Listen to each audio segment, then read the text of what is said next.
The gate was open, which was wrong for a place with security worth millions. Daniel parked his old pickup beside a marble fountain he couldn't believe existed, then walked toward the mansion with his toolbox. It was the only thing he trusted to feel solid. The front door opened before he knocked out. A woman stood there in an oversized sweater, hair messy, eyes red like she hadn't slept in days. She looked nothing like the polished glamour he'd seen on TV. She looked human. Frightened. "Alone, you're not my security guard," she whispered. "No," Daniel said gently. "But you called me. And you sounded like you needed someone to show up." Something in her face softened, like no one had ever said those words to her. She let him inside, and the moment he stepped into the silent, echoing mansion, he understood. This wasn't a home. It was a cage with chandeliers. Ava explained everything in broken pieces. Her father had passed away 8 months ago, relatives were fighting for her inheritance, and she'd been getting strange noises, open windows, shadows that didn't belong. Her security team dismissed it as stress. "I know what I heard," she whispered, hugging her arms.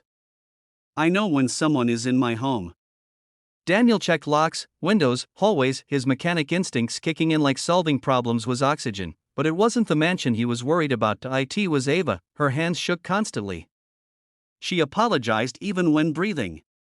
She flinched at soft sounds, and the longer he stayed, the more he realized the truth. She wasn't scared of a stranger outside, she was scared of being alone inside. When he finally said he should go, she froze like a child being abandoned. "Could you, maybe stay a little longer?"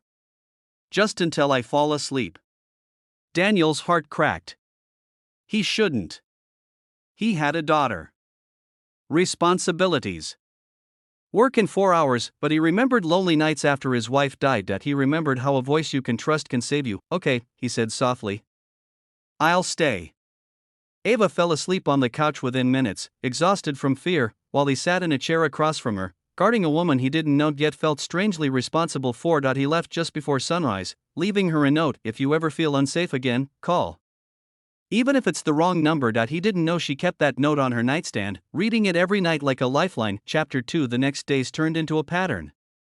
Every time she heard something, felt something, sensed something, she called him. Not security. Not family. Him. Daniel tried to keep distance.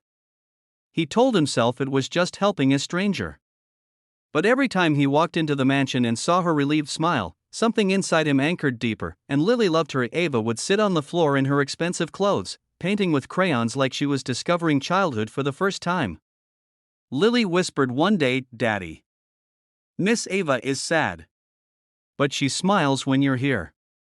That hit too deep, but the real turning point came one night when Daniel found a broken window in the West Hall. Not imagined. Not a symptom of fear. Real as someone had been inside. Ava clung to him, shaking so hard he thought she might break. "Why won't anyone believe me except you?" she sobbed. He held her, gentle but firm. "Because they don't look at you. They look at what you are. Not who you are." And she cried harder. Daniel upgraded her locks. He set up alarms. He installed cameras using his own savings because she refused to trust anyone else. Then came the night she asked the question that stopped his heartbeat. "What would you do," she whispered, if someone like me asked you to stay?" "Not for safety. But because you make the world quieter?" He blinked. "Ava, I know you're a dad," she said quickly. "I know you have responsibilities. But when you're here, I feel something I haven't felt in years. Peace. Real peace. I don't want you to go back to being a stranger." Daniel didn't answer immediately, because he knew this choice would change all 3 of their lives, Lily, Ava, him. And then, the alarm went off. They ran to the West Hall, hearts pounding, only to find a masked figure climbing out the broken window. Daniel chased him outside, but the intruder vanished into the dark. Ava collapsed against him, tears streaming. "I can't do this alone. Please don't make me do this alone." Daniel looked at her, at the mansion that had become a fortress and a prison, at the woman who had been strong her whole life yet never protected. "You're not alone," he said. "Not anymore." Her breath hitched. "Then, will you stay? Not just tonight. For good?" Daniel took her trembling hand, thinking of Lily, thinking of the strange destiny that had started with a wrong call at 2 a.m. "I showed up by accident," he whispered, "but I'm staying by choice." Her tears fell harder, But this time they carried relief, and just like that, a broken heiress, a tired mechanic, and a little girl built something stronger than the mansion's walls. A family born from fear, healed by presence, and held together by a call that was never meant to happen, but fate dialed his number anyway.